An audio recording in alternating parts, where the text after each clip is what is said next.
É preciso muita criatividade para se aventurar no mundo do RPG, jogo em que os próprios participantes criam histórias e personagens. E agora nós vamos conhecer um pouco mais desse universo. O RPG, do inglês Role Play Game, que em tradução literal significa jogo de interpretação de papéis, surgiu na década de 70, a partir de uma série norte-americana conhecida como Dungeons & Dragons. Nele, um grupo de amigos se reúne para construir uma história, como se fosse um teatro de improviso. Existe um diretor, chamado de narrador ou mestre, que vai explicando o desenrolar da trama, e existem os jogadores, que modificam a história à medida que interpretam seus personagens. Mas o RPG pode ser jogado de diferentes maneiras a depender da modalidade escolhida pelos jogadores. As mais comuns, assim, que está dentro do RPG, a mais próxima é o live action. É bem interpretativo, imaginativo, só que você vai utilizar fantasias, usar espadas, assim, não de verdade, né, mas bem parecidas, assim, de madeira ou de plástico, réplicas, entendeu? São vários narradores que jogam ao mesmo tempo e normalmente é mais simples, é mais para o ímpar, ou então são discutidos assim na hora, ou até mesmo os efeitos que são feitos no próprio jogo. Tem já os de cartas. O RPG tem regras próprias, assim como termos que são característicos e que podem soar estranhos para aqueles que não jogam.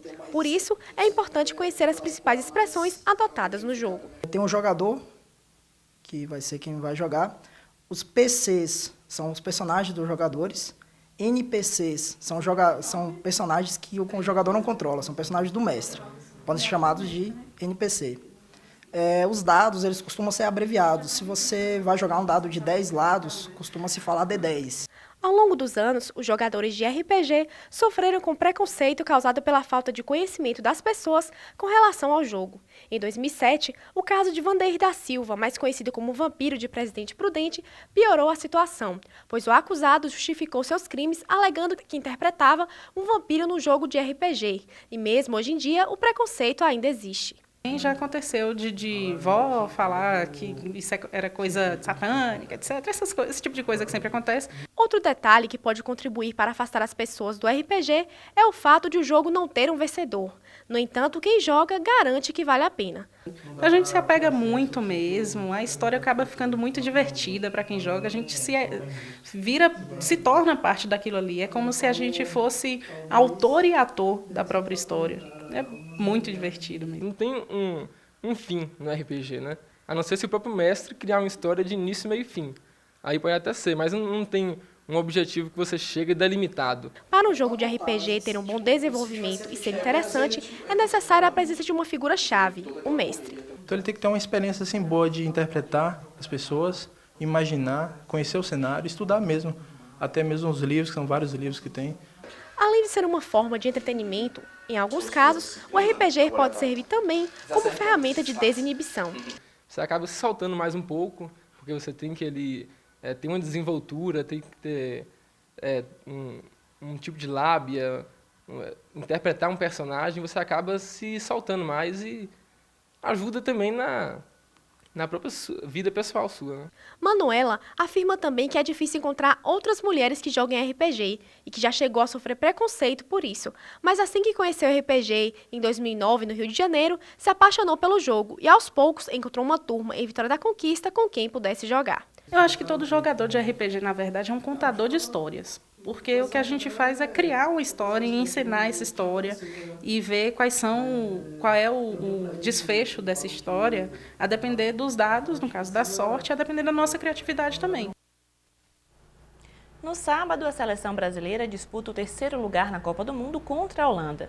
Nas ruas, os torcedores ainda sofrem com a derrota histórica e os vendedores ambulantes liquidam as mercadorias com as cores verde e amarelo.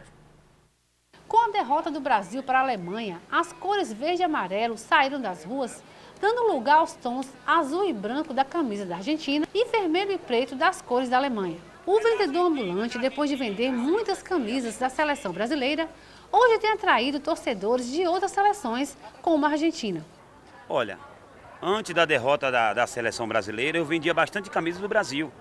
Mas agora, com a derrota da seleção brasileira, o que o pessoal procura mais aqui é camisa da Alemanha, camisa da Argentina, camisa da Holanda, né? E nós estamos vendendo bastante. Hoje mesmo eu estourei as vendas aqui hoje com a camisa da Alemanha e camisa da Argentina. No centro comercial de Vitória da Conquista não está sendo comercializado os produtos verde e amarelo.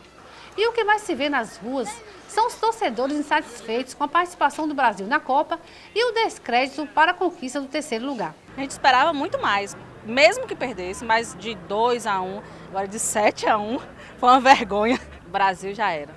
Ou seja, o Brasil só quarto lugar. O Brasil só quarto lugar. Agora esperar 2018 agora, né? A apresentação do Brasil foi muito péssima. Os jogadores pareciam que estavam dormindo em campo. Eu acho que o Brasil não tem chance de chegar ao terceiro lugar. Eu creio que sim. Eu creio que agora eles vão partir para cima para pelo menos pegar o terceiro lugar. E para os torcedores da seleção brasileira, agora só resta esperar a próxima Copa para a conquista do Hexa. A gente fica por aqui, você assiste agora ao TVE Notícias e em seguida ao Prosa Cultural. Tenha uma ótima noite e até amanhã.